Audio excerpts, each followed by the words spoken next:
as always, Jackson Kellogg, and welcome back to another episode of NFL Weekly Analysis. This week, week 3 of the NFL season. We're going to jump right into it.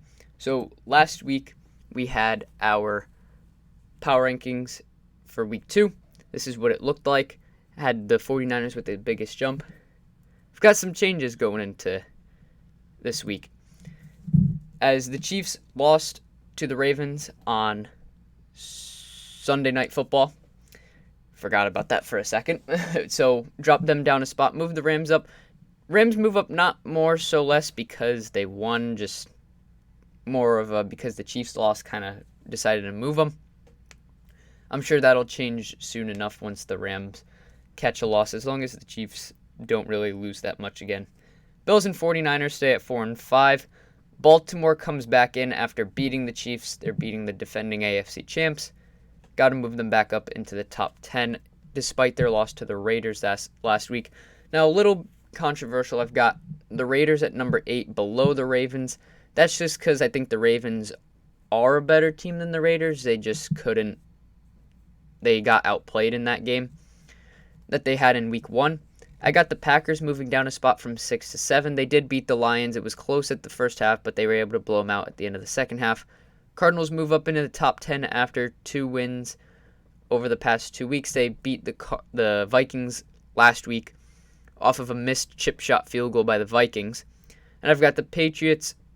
That says +1, should be moving down 1. They were 9, but move them down 1 again. They did win against a very bad Jets team, but just more so moving teams up and them dropping down a little bit. So some teams that did drop out: the Saints drop out after a blowout loss to after a blowout loss to the Panthers. We've got the Seahawks dropping out after a loss to the Titans, where the Titans came back and won after they were down so much going into the third quarter. And I have the Browns dropping out. Again, the Browns did win against the Texans. It didn't look pretty, but they moved down more or less just because of movement of teams ahead of them. If anything, they're at 11 and could be where the Patriots are and have them flip, but I'm a Patriots homer, so we're going to keep it at that. This is more of a reflection of just how the games have gone, and I definitely don't think this is how the season's going to end. But for now, we've got teams like the Raiders and Cardinals in the top 10. Last week was a little bit of a better week for me in terms of game picks. Went 9-7. Still could have done a bit better. These are my picks for this week. Not too many crazy upsets that I'm looking at. I think the Panthers win tonight on Thursday Night Football.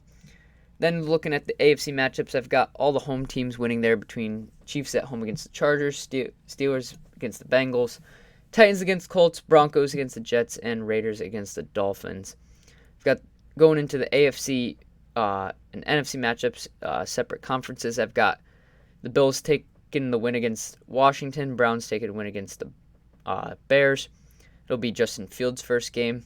I've got the Cardinals and Ravens winning on the road against Jacksonville and Detroit. I've got the Patriots winning at home against the Saints. And then flipping over to the NFC, I've got the Giants taking a win over the Falcons. That one is the only matchup that really is a little hard to gauge. I've got the Bucks winning on the road against the Rams. That one's going to be a very good game, but I wouldn't be surprised if the Rams came out of that one with a win. Seahawks on the road against the Vikings, and I've got the Niners beating the Packers on Sunday Night Football, with the Cowboys beating the Eagles on Monday Night Football. There's some games that you can sway either way. The Saints could actually beat the Patriots. It'll depend on if the Patriots play a little different than they did last week. We'll get into that in a bit. I wouldn't be surprised if the Vikings beat the Seahawks just because of how high-flying their offenses can be with very little defense. There's a lot of games in here that I wouldn't be surprised if they were flipped. The funniest one to me would be if the Jets won on the road against the Broncos. That, or if Jacksonville beat Arizona, just because of Arizona's previous inconsistencies. But jumping into the Patriots matchup, last week they pummeled the Jets, shutting them out of the game, picking off Zach Wilson 4 times. The defense dominated. The offense didn't really have to do much, though it did execute fairly well. So going into this week against the Saints, they're at home, so we'll see how that one goes. But the key is going to be to protect Mac Jones. The pass protection hasn't been as good as expected, though it could just be the O-line needs to gel a bit more, but they haven't looked good over the last 2 weeks. Definitely could be better.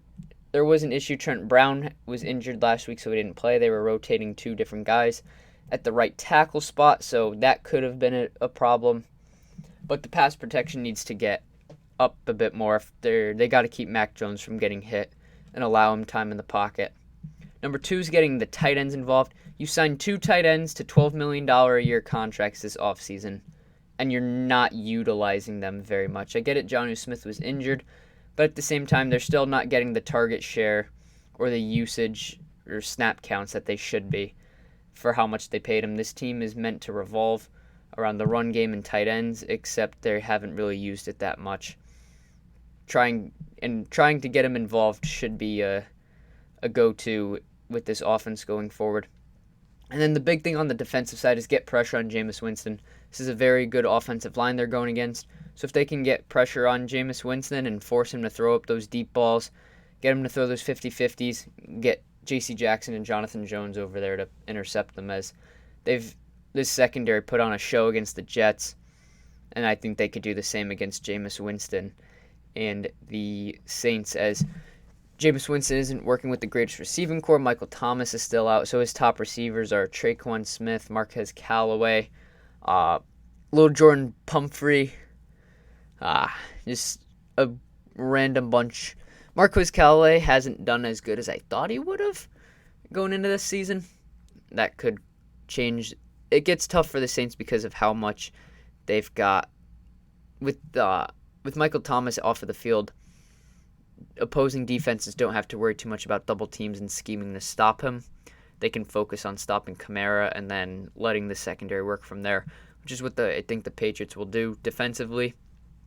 I'm thinking they're going to load the box, get outside guys to follow Kamara if he goes to either side out in terms of running routes.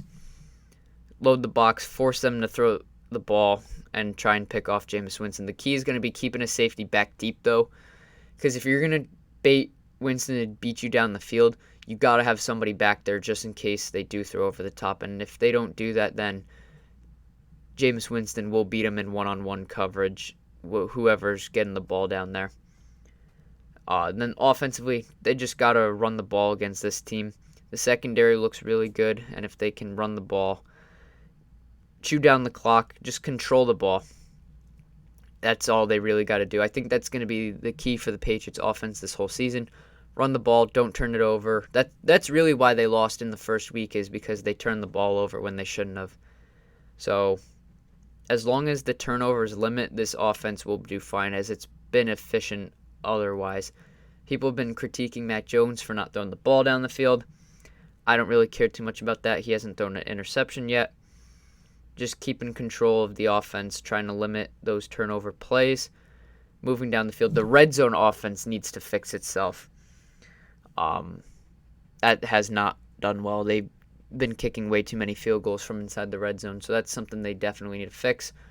But that'll come with time. Hopefully Josh McDaniels comes up with some better play calls. Draws on 3rd and long are still not it. And that's pretty much it. I've got the Patriots winning this game 24 to, we'll say, 16. 24 to 16, I got the Patriots winning. I think it'll be a closer game than it should be, just because I think the Patriots are going to stall on offense for a bit. And they're going to have to rely on some turnovers over on the Saints side of the ball. But anyways, guys, thank you so much for watching. If you enjoyed, be sure to leave a like and subscribe. It would be greatly appreciated. I might start doing post-game analysis for the Patriots after their games, see how that goes. Because right now I'm only doing one video a week. Would like to up that a bit. I'm just crazy busy, so it gets hard to upload these. But yeah, between school, I got a whole bunch of other stuff going on. hopefully that'll change in not too long. But again, thank you. Other videos I've done in the past are consistently getting some views, so that's nice to see. Would love to see the subscriber count go up, all that good stuff. Just can't thank the people who watch enough. So if you do get to this point, which very few people do, I do appreciate you. And I will see you all in the next video. Go Pats.